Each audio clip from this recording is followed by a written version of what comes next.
అదేవిధంగా రామారావు గారు కూడా నన్ను ఎప్పుడు గౌరవించేవారు, అభిమానించేవారు.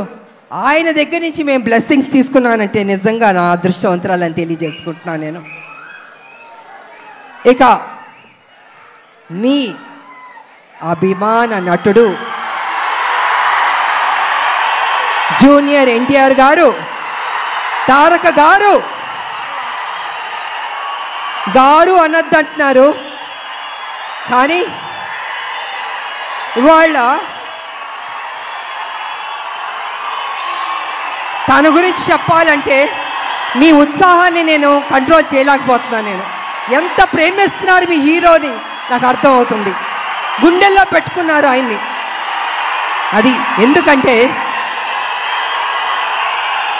ఒక మంచి నటుడు, ఒక మంచి డాన్సర్, అన్నిటిగా మించి మంచి మనసు అని కూడా వింటాను. వాళ్ళు వరల్డ్ వైడ్ ఆయనకు అభిమానులు ఉన్నారు. అంటే తను ఎంత కష్టపడి ఆ స్థాయికి వెళ్ళాడో ఆయన నిజంగా అభినందించాలి. మామూలు విషయం కాదు. మీరేం కోరుకుంటారో జూనియర్ ఎన్టీఆర్ గారు మా కోసం ఒక మంచి సినిమా తీయండి అని అభిమానులు ఎంతకంటే మీరు కోరుకోరు. కానీ మీరు ఇచ్చే సపోర్ట్, మీ యొక్క ఉత్సాహం ఆయన్ని ఆ గొప్ప స్థాయికి తీసుకెళ్తుంది.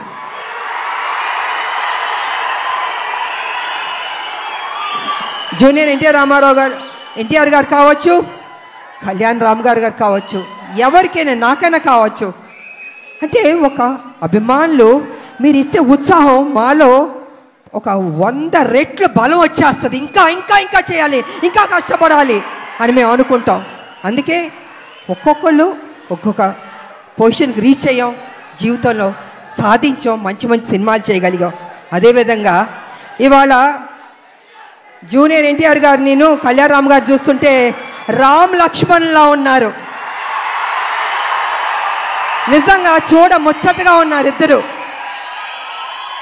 అన్న ఎప్పుడు నాకు చెప్పేవాడు, మన కళ్యాణ్ రామ్ గారు ఎప్పుడు చెప్పేవాడు, తమ్ముడు చాలా కష్టపడతాడమ్మా, కమిట్మెంట్ ఉందమ్మా అని ఎంత గొప్పగా చెప్పేవాడు తమ్ముడు గురించి మేము షూటింగ్ చేసేటప్పుడు.